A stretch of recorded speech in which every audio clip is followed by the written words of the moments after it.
Welcome back, welcome back, welcome back. I'm Miss Lisa, and this is my YouTube channel where we talk about math and science. Today we're going to talk about physical science, a combination of physics and chemistry, and in particular, we're going to talk about magnetism.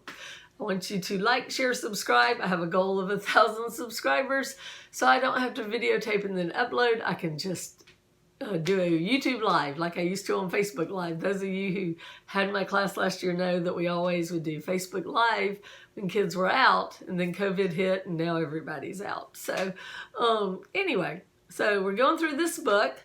Whoop, it's more fun with sound effects, Glencoe Physical Science. And we have another book for our labs. The homework will be in the description. But you don't have to be a part of this class to watch this video. If you like the way I just explain things, come on back and I'll keep explaining. I have 8 different classes that are up right now and plans for more once I get these all done. So anyway, what we're going to talk about right now is magnetism.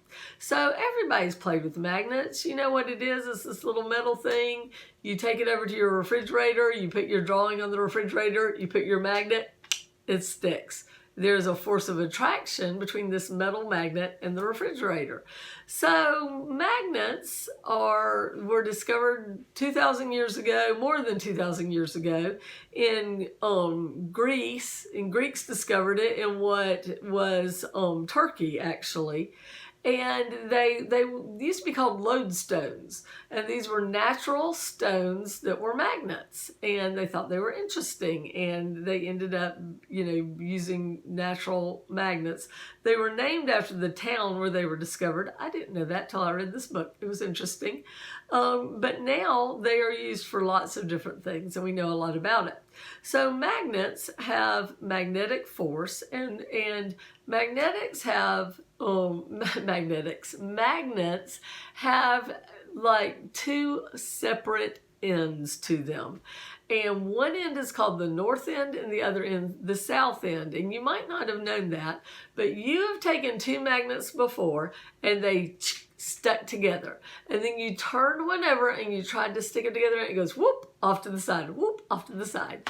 And you notice that one end, if you orient the magnets one way, they stick together nicely. And if you orient them another way, they repel. So just like charges, magnets can attract or repel depending on if they're like or different. So if you have 2 north ends of magnets, they're going to repel each other. But if you have the north end of one magnet and the south end of the other, they're going to stick together. So magnets stick to each other. Magnets also stick to certain metals. So like one of my first introductions to magnets was when I was very little. My mom was sewing. And I don't remember if it was her or if it was me or if it was my little brother, but someone spilt all the pins, all the thousands of pins, all into the carpet. And if you walked across, you were going to get a pin in your foot. So my mom got this big magnet and we went across the carpet and up went all the pins. Now those pins are not magnets, but they were attracted by the magnet. And you've done this. You've had a magnet before and you stuck it into the thing of paper clips. And your magnet will pick up one paper clip and that paper clip then will pick up another one and another one and another one. You see how big your chain is. So all of these things you've done is you are learning about important properties of magnets. So this video probably won't be real long because you already know so much about magnets. And we're also going to do some labs. So be sure to read in the description the labs that I want you to do. All right, so if you have a bar magnet, we'll pretend like this is a magnet. I should have brought some, but I'm teaching public school again now too, and I've taken a lot of my stuff to public school and we're on fall break and I'm not going up to the school because it's locked and they wouldn't let me in anyway. So we're just gonna have to pretend and know that you've seen a magnet before. Okay, so let's pretend this is a magnet. It would have a north end and a south end. And it has something called a magnetic field, which is like the lines of force go out one end, wrap around and go back in the other end in all directions. So you can imagine that going in all directions, out one end and in the other one. You can see this in your book on page 225. The lines of force are going out the north end, circling around and going into the south end. You can see the magnetic field if you get... Y'all remember that thing called put the hair on Willie or something like that? You think I'm crazy, but if you think, you'll know what I'm talking about. It's this little toy, and they used to sell at Cracker Barrel and the Dollar Tree and places like that. But it's got a bald guy, and in it are iron filings, and it comes with a little magnet. And you can take the magnet underneath and you move around the iron filings, and you can give Willie a mustache, or you can give him some hair, and you can give him a beard. You move the iron filings with the magnet, and you can decorate your Willie, and then you shake it and it all goes away. Okay. If you take a bar magnet and you put it like that where it's around iron filings and you shake it, they will align themselves on the lines of the magnetic field. These lines of influence caused by the magnet. So if you got one of those Willies, then that's one of the things you should do. And I think it's one of the labs that's actually in the other book, that's our book lab. You can also have circular magnets, and the lines of force go in and out through the hole. They wrap around it, and you can also have horseshoe magnets, and they go from one to the other like that. And you can see those in your book, also those magnetic field lines. And okay, and then if you have like a north end and a south end of a magnet together, the lines will go from, because there are forces of attraction, the lines will go from one to the other. If you put two like ones together, they will kind of spread out and not have the lines of force going from one to the other. And that shows you how the opposites attract and the likes repel. Okay, next idea is compasses. You ever gotten a compass and had it point north? The Earth itself is a giant magnet, and it has a magnetic field. The force lines go out of the South Pole and into the North Pole. Now, there's actually a little bit of difference between our geographic North Pole and our magnetic North Pole. They're not exactly on top of each other. And so, and also they can move. And there's a lot of stuff in the news right now that some people are afraid, because our magnetic North Pole has headed off and started zipping over toward Russia. They're afraid that it's going to flip.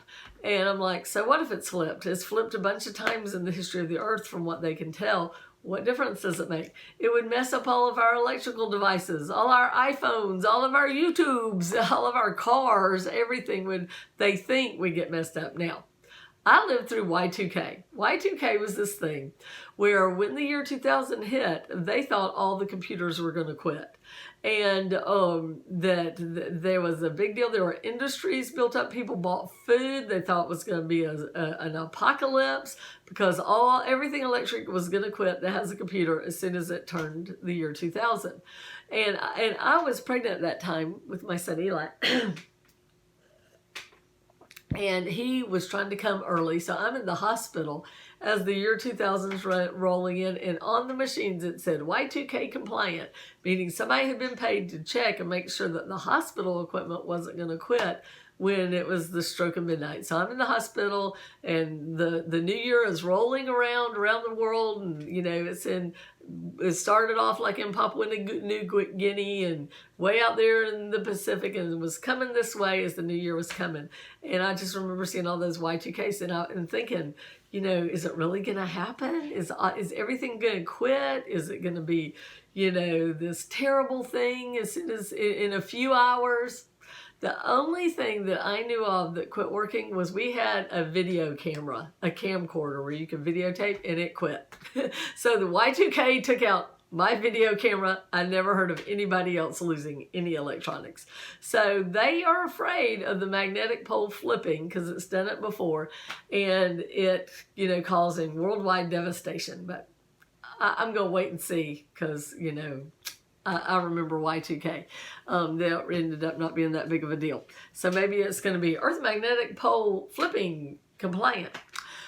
So anyway, so when you have a magnet, when you have a compass, then it's opposites attracting. So the magnet in the compass is aligning itself with the opposite end.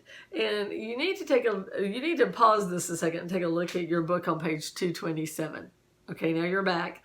And you saw that the south magnetic end of the Earth is at the north, and the north magnetic end of the Earth is at the south.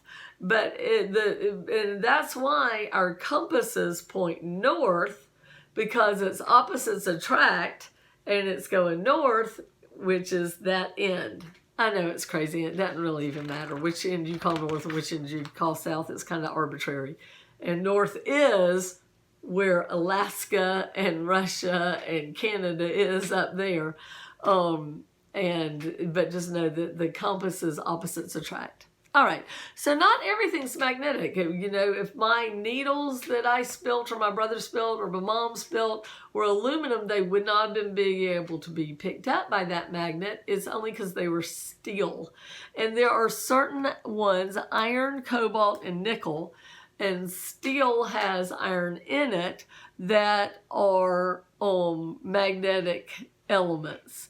So some of these can be natural, or they can be made into magnets. And we're going to talk about how you do that. Okay, so how it works is, and I think they don't really know everything about it yet. So you could grow up and learn more about this. But it has to do with the properties of the metal and the electrons. And these metallic elements can have a north and south magnetic into the atoms. And when the metal is molten, if the magnetic metal is in the presence of a strong magnet, all the little atoms will line up together. The north's going one way and the south's going the other way, opposite of the magnet that they're in contact with, and then it'll cool and not be molten anymore, and it will be a permanent magnet. So magnets, if you have a permanent magnet, when it was molten, it was in contact with a strong magnet, and the magnetic domains aligned. Now, turns out that if you take a magnet and hit it hard enough with a hammer, sometimes they'll go out of alignment and it will not be magnetic anymore. Another thing is you can induce magnetism in these materials. If you take a real strong magnet and you take something like a needle and you stroke it with the magnet over and over again, the metal atoms will start lining up and it will become magnetic. You can make it be magnetic for a while. So that's kind of interesting too, isn't it? Lining up those domains. Now, so those are permanent magnets. And the other thing is, your book says, can a pole be isolated? Meaning, if I have a north and a south bar magnet and I cut it in half, will this just have north and this just have south? No. Where I cut it, this will become the south and that will become the north. If you break it in half, it just becomes two little magnets, and each magnet has a north and a south. Okay, the next point in your book is there is a relationship between electricity and magnetism. So moving current produces electric fields. So in your book, you can see on page 231, there is a current going through a wire, and around that wire, it induces magnetic fields. And it's something called the right-hand rule, that if you put your thumb the way the current is going, that your fingers show the way the magnetic field goes around. So if my current's going this way, the magnetic field's going to go that way. If current's going this way, magnetic field's going to go away from you. Your book doesn't talk about that, but it's good to know. So electromagnets. You ever seen in reality or on TV where they have this big thing and they're at the junkyard and they go over to a car and they magnetize the car and pick it up, and then they go around and they turn it off and they drop the car because it's going to be crushed. They drop it in the crusher because it's going to be recycled and melted down and the metal used for something else. Well, that is an electromagnet. Electromagnets you can turn on and off. And it comes from this idea that if you have electricity going through a wire, it makes a magnetic field. And in particular, how you make an electromagnet is you take a piece of metal and you wrap a wire all around it and you put electricity through this coil of wire and it becomes a magnet. And you can, when you turn on and off the electricity, the magnet turns on and off. And so they explain how to do that on page 232. It's hard to do. To actually make it work, you have to have lots and lots and lots and lots and lots and lots and lots of coils of wire. And the wire really needs to be thin, because if it's too thick, there's not going to be enough room for enough coils. My son tried to make one and he didn't have enough wire. He got a little magnetism out of it, but not much. He used a can and a coil of wire. Also, your wire needs to not have insulation around it. It's got to be bare wire for the magnetism to come out and be useful. Electromagnets are used to make sound. It's what makes speakers work. Speakers have a cone and a magnet, and as the magnet is turned on and off, it makes the cone go on, back and forth, which cause vibrations, and vibrations are what makes sound. And we are going to do a whole chapter on sound, and we'll talk more about that later. Also, you can make electromagnets can make motion, because as you're turning it on and off, you can push things with it and get it going in a circle, and that can be used for a lot of different things, but one is for electric motors. And your book does a real good job of explaining how these electric motors and brushes, the brushes make the connection happen, and then as it turns, the connection breaks, and inertia carries it, and then it touches again, and it's like going push, push, push around a merry-go-round where you keep pushing it. You're in one place pushing it, but it keeps turning. You don't have to push it all over. You push it in, a few places, you and somebody else, and you can make it keep turning by when you put the pushes on it. So it's sort of like that. So that's how electric motors work. Now, what about producing electricity for our homes? How does that work? How it works is you can produce electricity by either moving a magnet by a wire or a wire by a magnet. Either one will cause electric current to move. So how they produce electricity, here in Georgia we have something called Lake Lanier, and it has a dam on it where they let the water fall through the dam and it turns turbines. It's like blowing on a pinwheel. You know those things? I have got one at school just for this thing, but you're just going to have to imagine.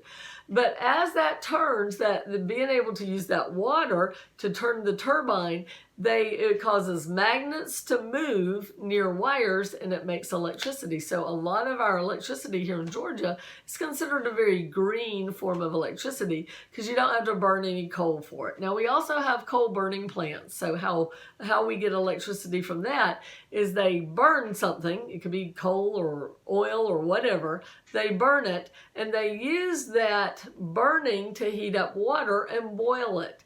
When the water boils, it gives off steam. Then they put the pinwheel in the steam, it blows it and turns it, moving magnets near wires, and it produces electricity. So that's also how you can produce electricity. Another way is with nuclear power. They use nuclear rods that are radioactive, and the radioactivity is hot, temperature-wise. So they have these rods, and they have these other rods to keep them from like blowing up and being a bomb. And as they pull the control rods out, then the nuclear rods get hot. They use that heat to boil water to make steam to turn the pinwheel to move the magnets to make the electricity. So that's how electricity is made. It's made by moving magnets, however you're going to do it. You can have wind power where the wind blows, it moves the magnets, it makes the electricity. They've also used tides going in and out to move the magnets to make the electricity. So there's a lot of different ways. Right now, the alternate energy methods other than nuclear, hydroelectric, that's the dam, or coal, the others are not really that profitable yet, and they've all had problems at this point in 2020, but maybe in the future they would be a more useful way of making cheap electricity.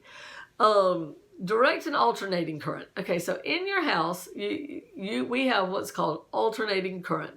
That instead of the electricity going through the wires back to the magnet, to the battery, in one direction, it jiggles back and forth. And it turns out you only need it to move. It doesn't have to move in a whole circuit. It just has to jiggle back and forth to power things with electricity. So when Edison first started making electric things, he and Tesla, Nikola Tesla, they were sort of competing with the idea of, are we going to make our new electric world direct current or alternating current? And Edison played pretty dirty. You should read about it. I don't admire him anymore after I've learned more about it. I'm on Team Nikolai, the Tesla band. But like he electrocuted dogs and stuff trying to make Tesla look bad. So you'll have to read about it. It's very interesting. Tesla versus Edison. You know you're nerdy when you pick sides on that fight that happened a long time ago. But anyway, so the one that won was alternating current. It's what our houses are. But I've heard that it wears out our electric things faster than if we had direct current, that our electrical devices would not wear out and our light bulbs would last and things like that. And they actually have, at the Edison Museum, they have a light bulb that's from him that's still burning, never burned out, and it is on direct current. So that's kind of interesting. All right, so one of the things so our power is made, our electricity is made at the power plant, and then it has to come to your house. It does not come to your house in the exact form it is where you plug it into the wall. They have to move it in a different way for it to be efficient. And to be able to change it as it's going along, they use transformers. And I know it sounds cooler than it is because you think about the Transformers, the movie, and the toys and all that, but the cartoon. But that's not what it is. It's just something that changes how the electricity is moved from one area to the other. And there's step-up transformers that increase the voltage, and there's step-down transformers that decrease it. And you can read about that. And electricity can go both ways. So one of the things that's been a problem is people getting generators when the power goes out and the electricity start going back the other way toward the power plant, and it's caused problems before. So you have to be careful if you ever get a generator and the power goes out, that it is not connected in a way that you can send the power back to the power company. You want to keep it in your house. All right, that is this chapter. Come back next time and we will be talking about probably, energy. We're going to be talking about energy. So lately, each chapter has 2 videos, a concepts one and a math one. This one doesn't have a math one. It was all concepts. Yay. So this is the only video. I'm Miss Lisa. Like, share, subscribe. Science is great.